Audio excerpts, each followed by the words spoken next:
Hello again, YouTube.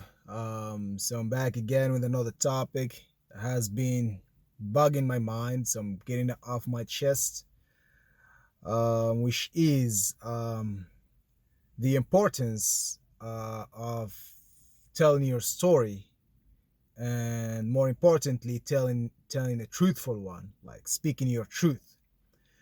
And also like the fake personas and the fake stories that accompany it, uh, that had become like part of the culture. I mean, it didn't become. I mean, it has always been like this, but I think it needs to change.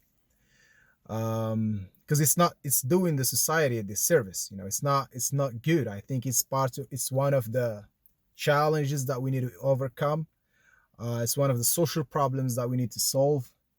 Which which is like uh, what a lot of successful people or supposedly successful people they are trying to sell us. You know, they when they talk to you or when they talk, they like they try to sell the image that they had always been there, like they were born successful, which is not true.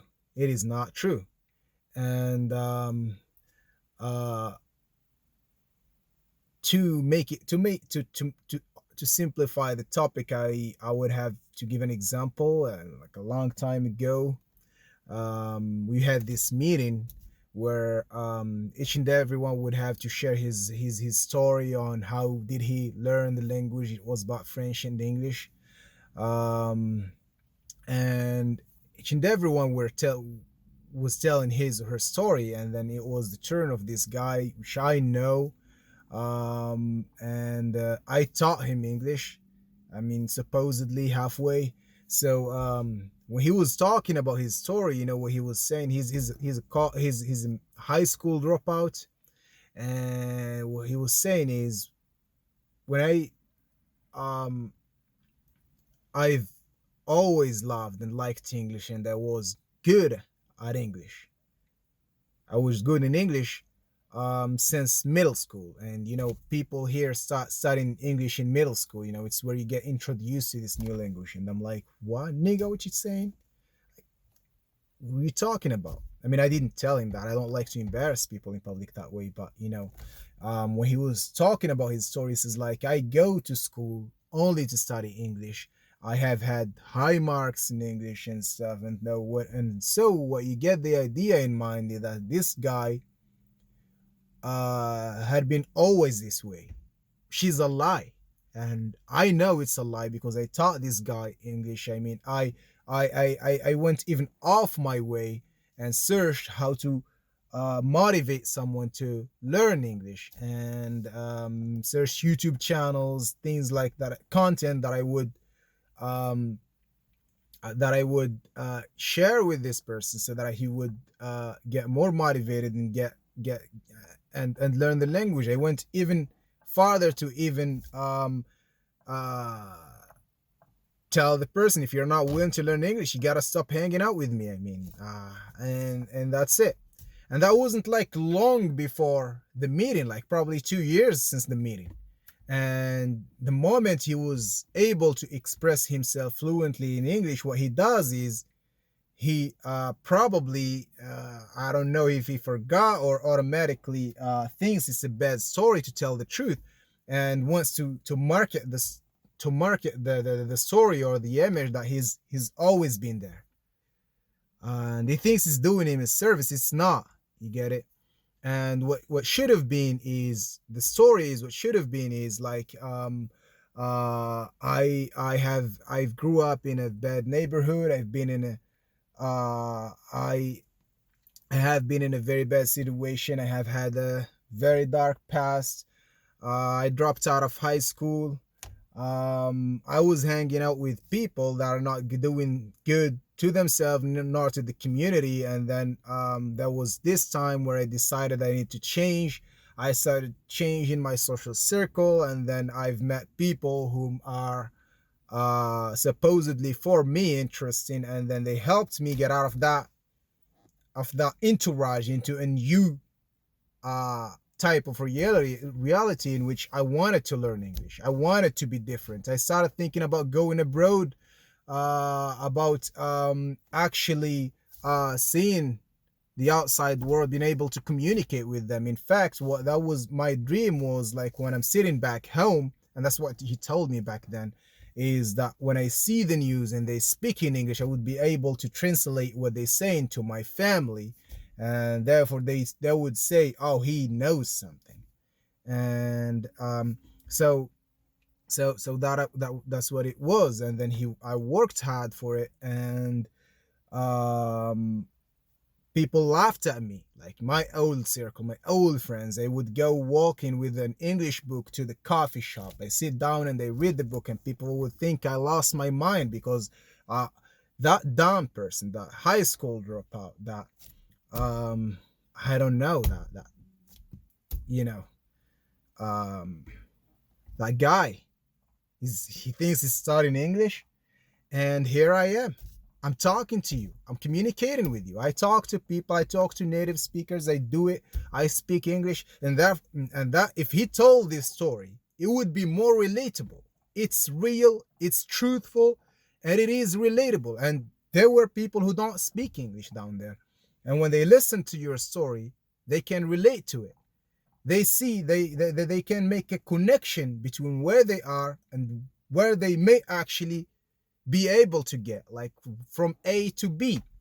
And this is very important. This is the importance of sharing your story and telling your truth, because you don't know who you may inspire. You may underestimate the power or the influence you have on people, but it is, I mean, no matter who you are or how small or big you are, you exert a certain influence or impact on a circle. It could be your immediate circle, your small circle. It could be a bigger circle. It could be a local community. It could be a big community. It could be a province. It could be a country. It could be worldwide. You don't know. It depends on what you do, who you are, but you still have an influence. And no two human beings have the same experience. Each and every one of us has a different life experience. You could have a twin who grew up in the same house, but they don't have the same life experience. Each one of them, if they can create content, if they can tell the story and be authentic while telling this story, because the whole video is about being authentic on telling this story. Because if you're not authentic, if you're telling a story how you wish it would have been, you're doing the world a disservice. You get it? You're misleading people. You're even discouraging people. You get it? Because and I think this goes down to even old books, TV shows, education system. You know, when we go back to probably uh, the prophet times, the companions, when they talk about them, you know, they create this image, unreachable image, unachievable image of a person that is so big and so successful that you can never get there. You cannot relate to it. Because you know why you cannot relate to it? Because it's not real. You get it? No, there is nothing of great value that had been achieved by a solo work, by one person going out there and doing it and being successful. So all these images that are sold to us about successful people, success story, how I learned this, how I did that are devoid of a spirit, of a real, authentic story. They're not real. They're fake. I mean, a lot of people don't tell you how they get there. And this is not true. I mean, they don't know that if they told the real story, they would be more impactful. If they wanted to be famous, they would be more famous if they told the real story. How did they get there? And they would also encourage a lot of people.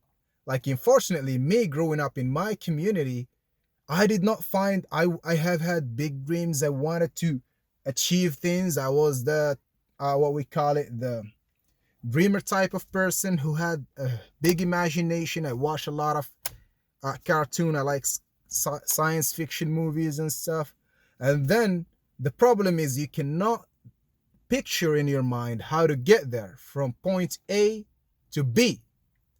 The path is unclear. Why? Because people whom are in B, whom are supposedly successful, who would have what you want to have, they don't tell you how they get there.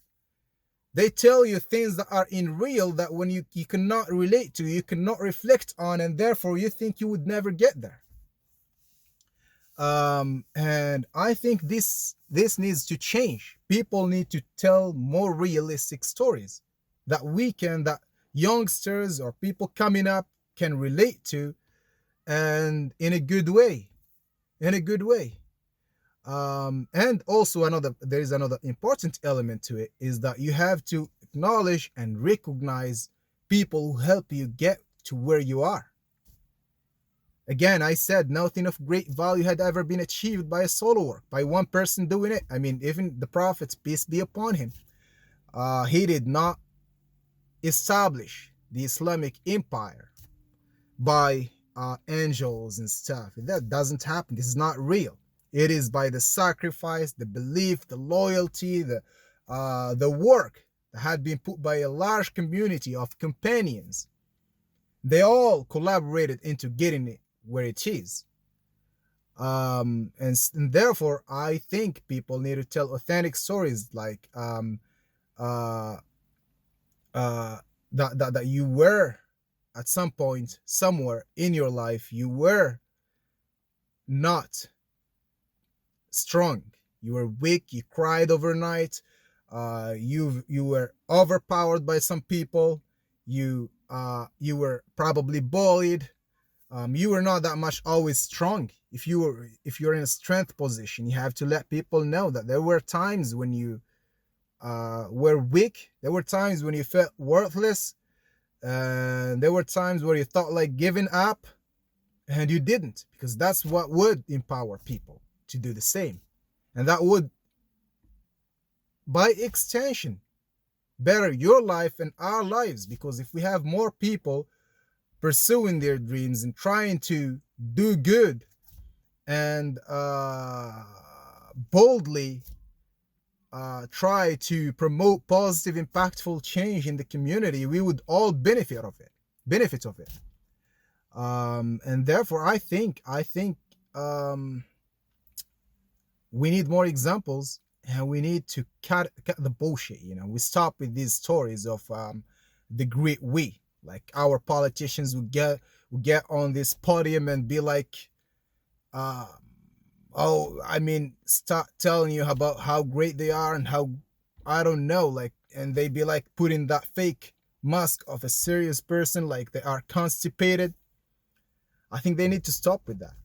And they need to stop marketing the fake stories of success, and do it more realistically. Like there were a time when I've been vulnerable, and a lot of people now confuse weakness with vulnerability. They want to sell you the image that they have had no flaws, that their flaws were minor and minute, and they just overcome them.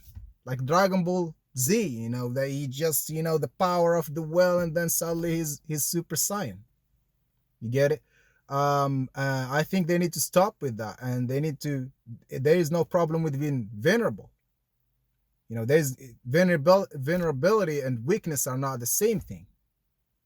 We are all vulnerable. We are all have had to breach our vulnerabilities in certain domains by the help of others, and or by sacrificing time and money and energy to overpower that situation. And we need to tell that. And these are my thoughts about the matter. I forgot a lot of things, because it's getting dark and a lot of mosquitoes are biting me, probably telling me to shut up. So stay tuned for another topic, and sharing my thoughts. If you don't like it, you can F off, because I'm sharing it for the future artificial intelligence that would analyze all what we talk, or the content that we put online, to make sense of our being. Thank you.